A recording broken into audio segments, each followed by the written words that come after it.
Welcome to Business Leaders Coach, where we educate, enable, equip, and empower you to become the best leader that you can be. My name is Toya Shimbi, founder of Business Leaders Coach. And at Business Leaders Coach, we work with CEOs and their leadership teams, companies that are scaling up and want to accelerate their learning. On this podcast, I bring you practical steps that you can apply in your leadership today. We draw wisdom from some of the best business books, bring on guests and entrepreneurs and authors as well.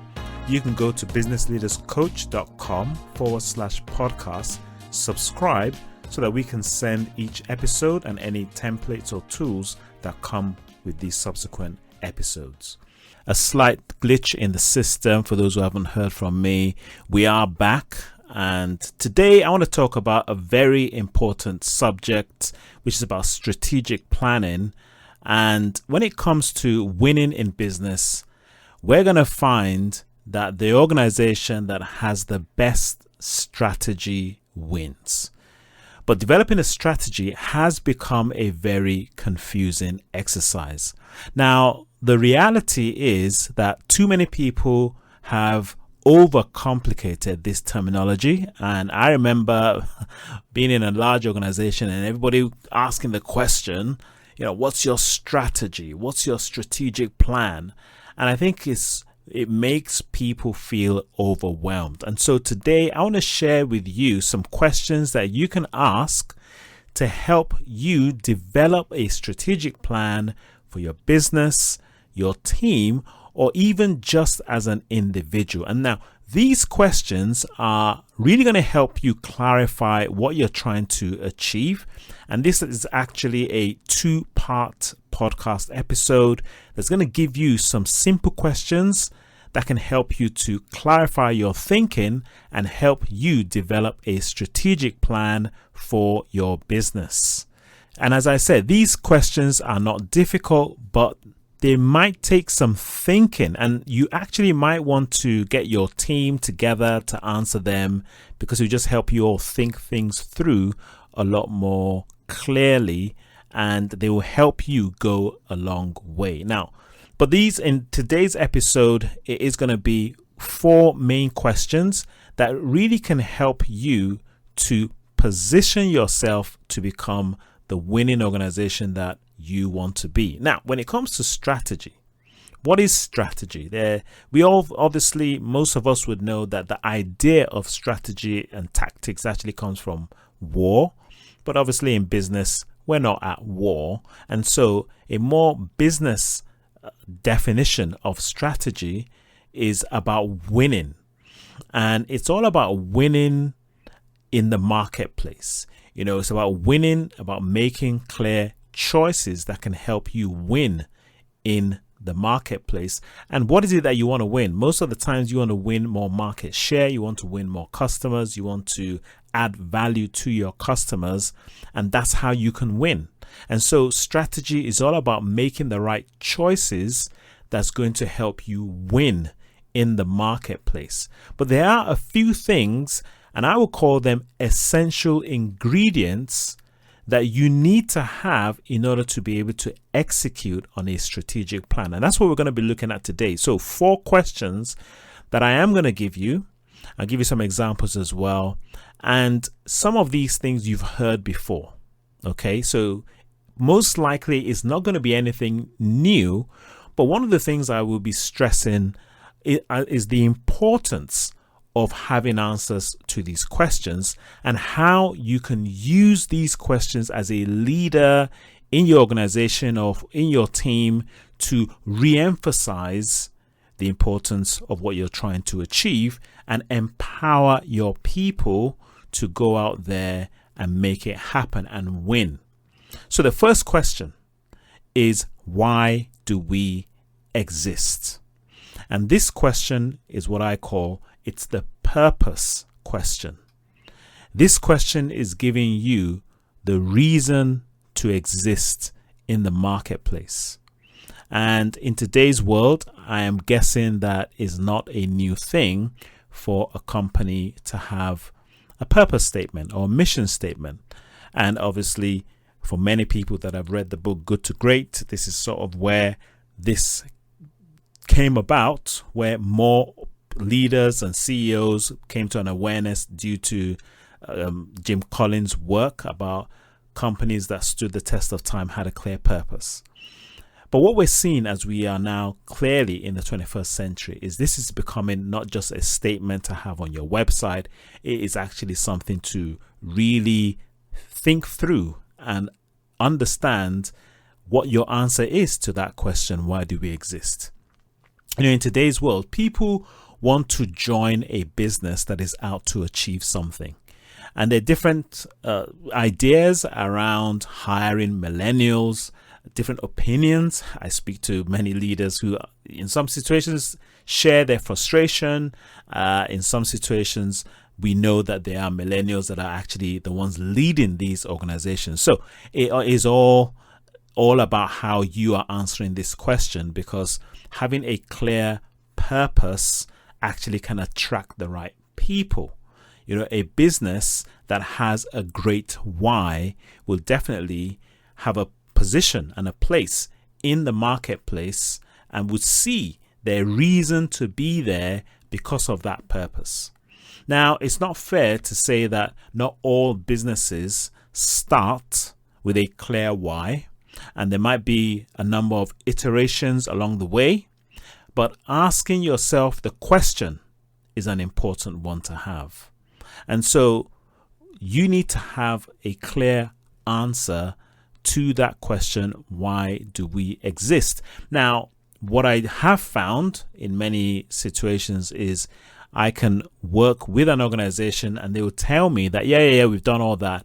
But then when I ask, okay, how is it being utilized, or does everybody know what that is? Or sometimes when I'm actually training managers or leaders in this organization and I refer to it, some of them have to sort of go back to the website to find out what it is. So those are some of the signs that, yes, maybe you have it written down, but is it being utilized? Now, when it comes to purpose statements, a lot of times people want to have sort of an idea of what might this sound like, especially if it's something that you haven't really done for yourself or with your business. So I'm just going to give you some examples of what this might sound like, when you write it out. And these are a few that I think are good examples, and I'll give you the reason why I think that they're good examples of why do we exist. So the first one is Disney, and their purpose statement is to entertain, inform, and inspire people around the globe.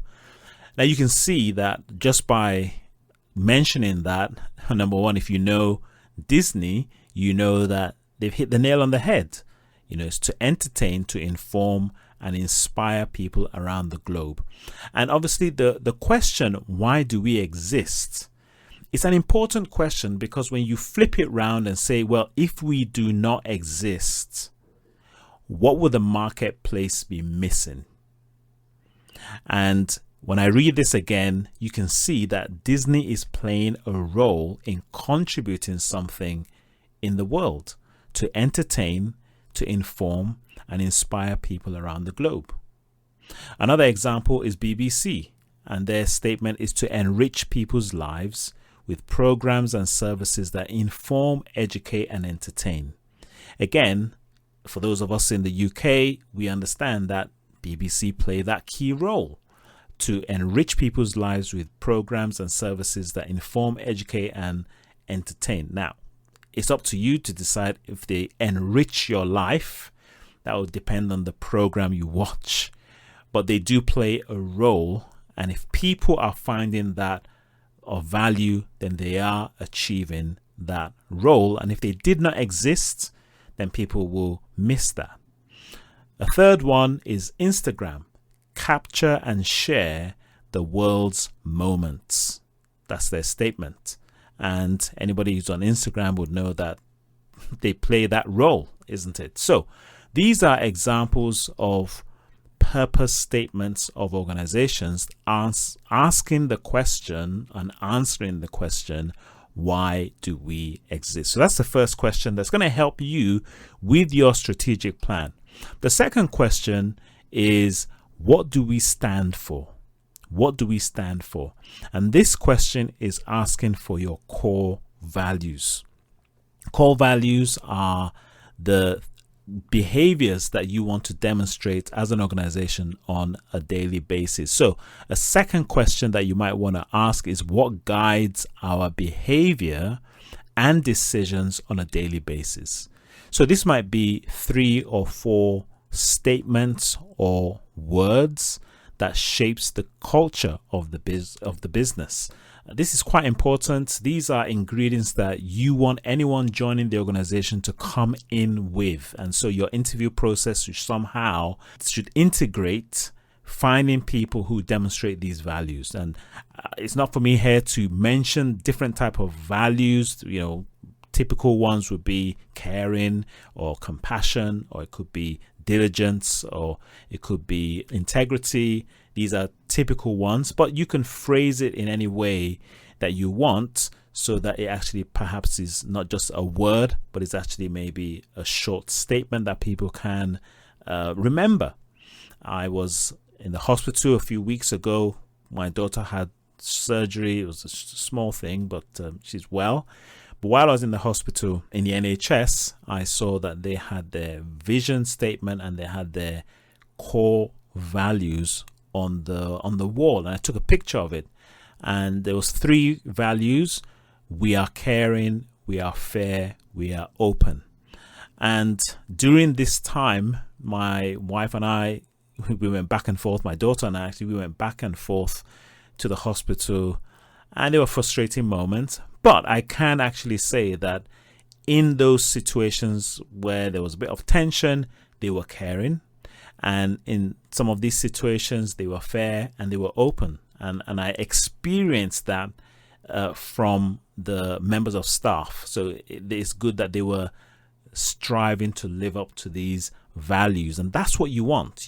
This is how we operate. And in fact, there was one patient that was really annoyed because I think she had been told to go up and down and up and down. And she ended up, sort of being quite animated, and I overheard the nurse at the end when they solved everything. She went up to her and said, "We're really sorry about what happened earlier on."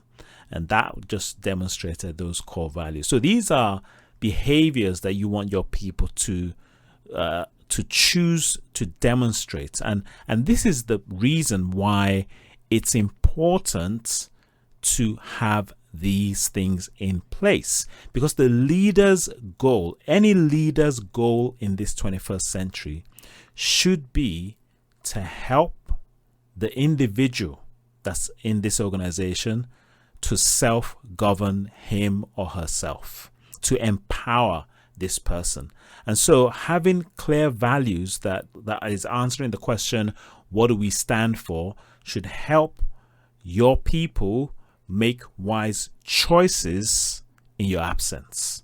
They already know that this is what we stand for, this is what we can say yes to, and this is what we can say no to, without having to go up the hierarchy of the food chain to get clarification of, is this right or wrong? And so your core values should be those guiding principles to empower your people to make these kind of choices. And it should be spoken about, reviewed, looked at, having a way of assessing even, and also giving encouragement, recognition when people demonstrate these values. A very important part of your strategic plan, because this is actually igniting people in the organization to actually live out without you having to be there. And if you are a small, medium-sized company, this is the time to embed that, because if you're planning on scaling, the only thing that is going to scale without you knowing is the culture.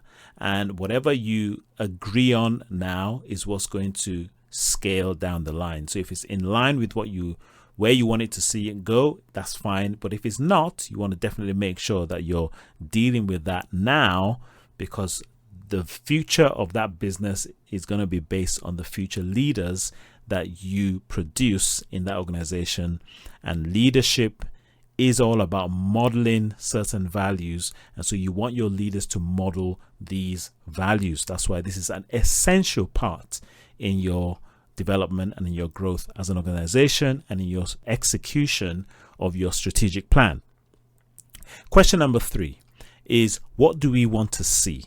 And this is the vision question. So what will the future look like if you are successful with your purpose?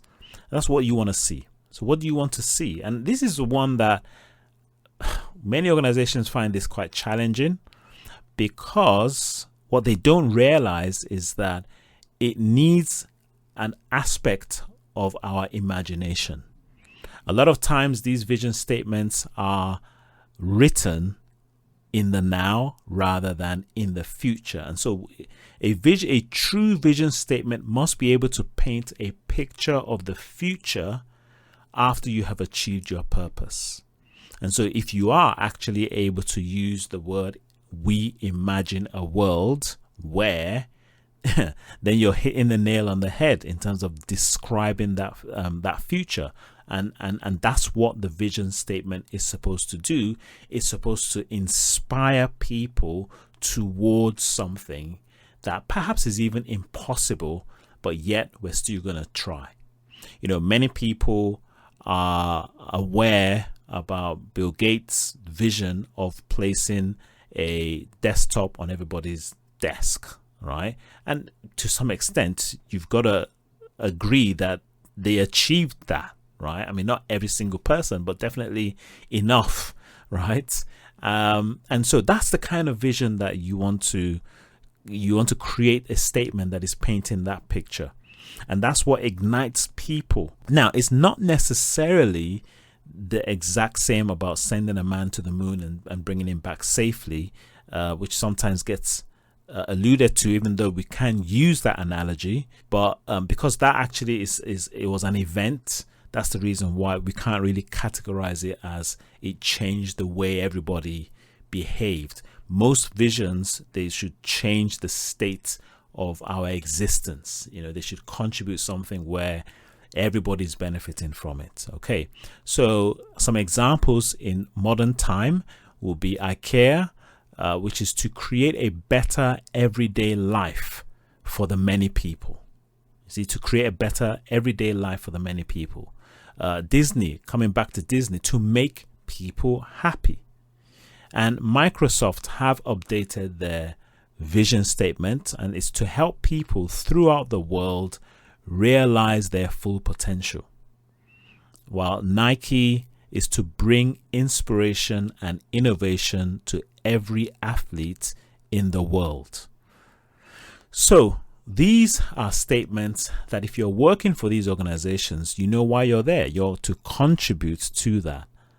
And that's an important part of any good leadership, is to empower people and encourage them to achieve that purpose. Final question is question number 4, which is, how will we measure our success? And this is the goals question. I know as a business, we typically measure revenue, profits, cash flow. And what we're finding is that, well, that potentially we can say that went into the 20th century slot. Now, because most organizations have knowledge workers, we have to expound on what we measure.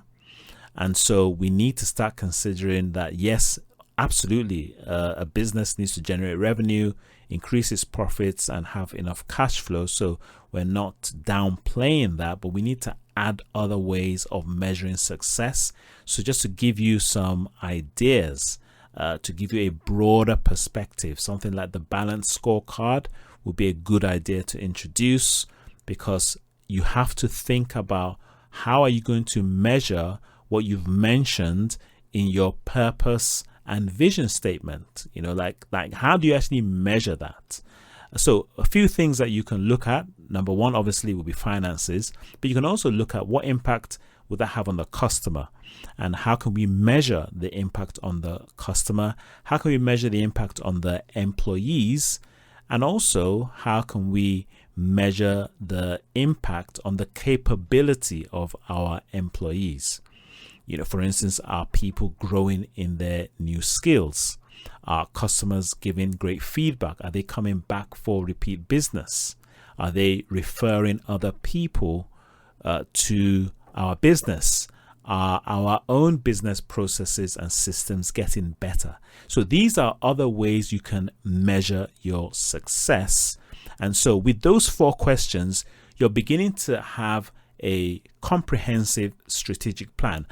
These are essential things that you need to have first before we go slightly further in our next episode. So we've looked at the 4, I'll call these core essentials that you need before going a bit deeper into the strategic plan, because without these that I've mentioned, we won't be able to create this strategic plan that's going to help you win. And so the main question that we need to now ask is, how are we going to get there? So now we have these 4 areas. How are we going to get there? And that's what we're going to be looking at in part 2. So today we've looked at these 4 questions as a starter. Why do we exist? What do we stand for? What does the future look like? What do we want to see? And how are we going to measure? Now, if you do want the templates that I use during training and coaching for these sessions, you can email me, toye@businessleaderscoach.com, and you can just put in the subject title vision template, and I'll send that to you right away. For now, this is Toye Shimbi for Business Leaders Coach. Look forward to speaking to you again next week, and take care.